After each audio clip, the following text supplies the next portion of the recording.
kugumana ishusho imwe y'umuntu muri we. aho ngaho mu banyamakuru b'i Kigali. Okay, abanyamakuru i Kigali, abanyamakuru mwaho ngaho ngo difata mu mufata muti cyane ko ngiye buriya ngendi sintekereza ko mubo waroha ndimo. Okay, nambaza impamvu mvuze gutya ntuze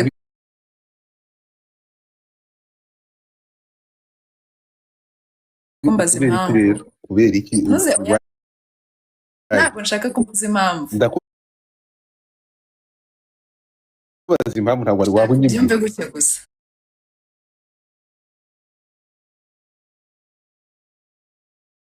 waba unyibye utambwiye impamvu.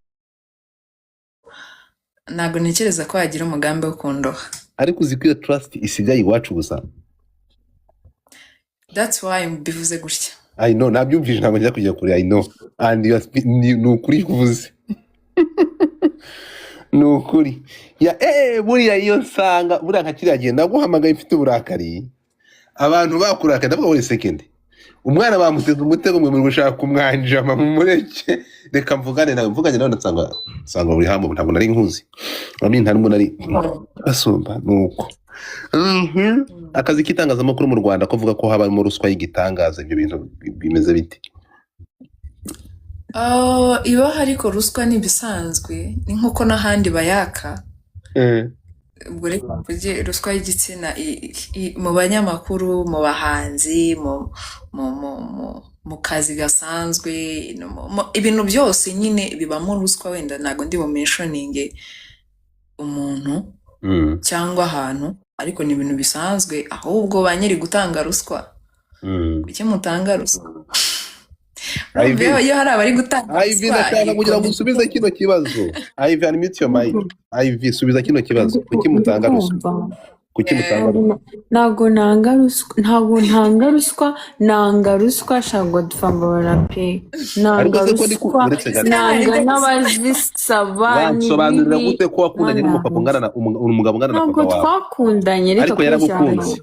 Reka tuvuge. Kuba umuntu yankunda ntabwo bivuze ngo turakundana, ntabwo twari kubivuga nabi, kandi hano hari abantu benshi cyane ku buryo bahita bumva ngo baruta bari mugoroba. None se reka tugende gakeya. Erega urabeshya. Ikintu gihari wivuga ngo twarakundanye, kuba umuntu yankunda ntabwo bivuze ngo njye nawe turi gukundana, sibyo? Yaragukunze agushyira n'abantu bakuriye, yaragukunze agushyira n'abantu bakuriye. Ibyo nta nibyo narinze, ahubwo nabimenye nijoro ngo barandindaga, buriya ntabwo nari mbizi. Ariko wari uzi ko agushyira bodyguard bakurinda? Ntabyo narinze. Ahubwo ndumva yarakomeye. Ubundi nijoro namenye ibintu byinshi, nuko kuba ntabwo nari mbizi ko hari abantu bandinda. Wari uzi ko uyu mwana yavuye muri ntuza muri studio, umutipe agahita ibintu bya music bivamo na studio akayisenya? Na rebo ntabwo yari afite. No, yubatse rebo kubera wowe. Yubatse rebo kubera wowe. Urukumva ko ntari yagomba kugufatira. Yateje ibihombo. Uyu mwana yamuteje ibihombo. Ariko Banyarwanda oya, uretse gato. Ngewe ntabwo ngenzi kubera. Uretse gato. Nubeshye nanjye sumbeshye. Ikintu cyatumye studio bayisenya. Kendo uretse gato. Ikintu cyatumye studio bayisenya. Iyi ndirimbo se yatumye studio bayisenya? Music ese indirimbo yakoze indirimbo. Mbese kende ko indi batayimpaye yayisibye. Iyihe? Iriya ni mugoroba. Ni wowe, ni Ivy, ni wowe wayimpaye. Indirimbo zose ninjye wazi kwihereye.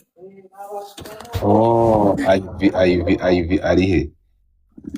Indirimbo nawe wazimpaye. Mubarire mu indirimbo. Urongeye kandi. Mwumve, nukuri Banyarwanda mwumve. Iyi ndirimbo cyose niba wayumvisha. Oya nayo numvise. Ni ukuvuga ngo mureke mwumve, uyu mwana akiri muri studio urimo kumva umuboss yari yaramukunze, yasaze, yaramukunze arasara abura amahwemo. Noneho buriya niba ari umuntu wa mbere wahemukiye uriya mugabo na Ivy.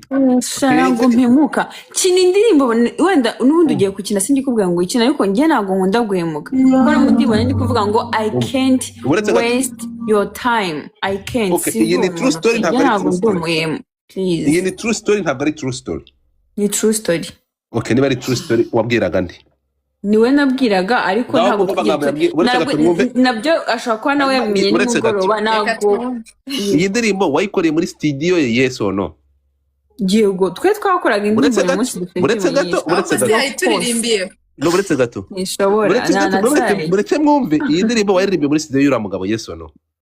Yego mu mafaranga ye. Ariko ubwo tugiye kugira big deal. No, ntabwo ari big deal. Abahanzi bagira inspiration bitandukanye, arabyuka akarimba ku buzima. Ndabizi ko muri abahanzi uretse gato turi kuvuga ukuri, ndabizi ko muri abahanzi. Iyi ndirimbo wayiririmbye kuri uriya mugabo muri studio ye, hanyuma usaba korabo undi muhanzi managinga nawe. Oya ntago namusabye korabo, byari bashakaga ko dukorana indirimbo nje nawe turi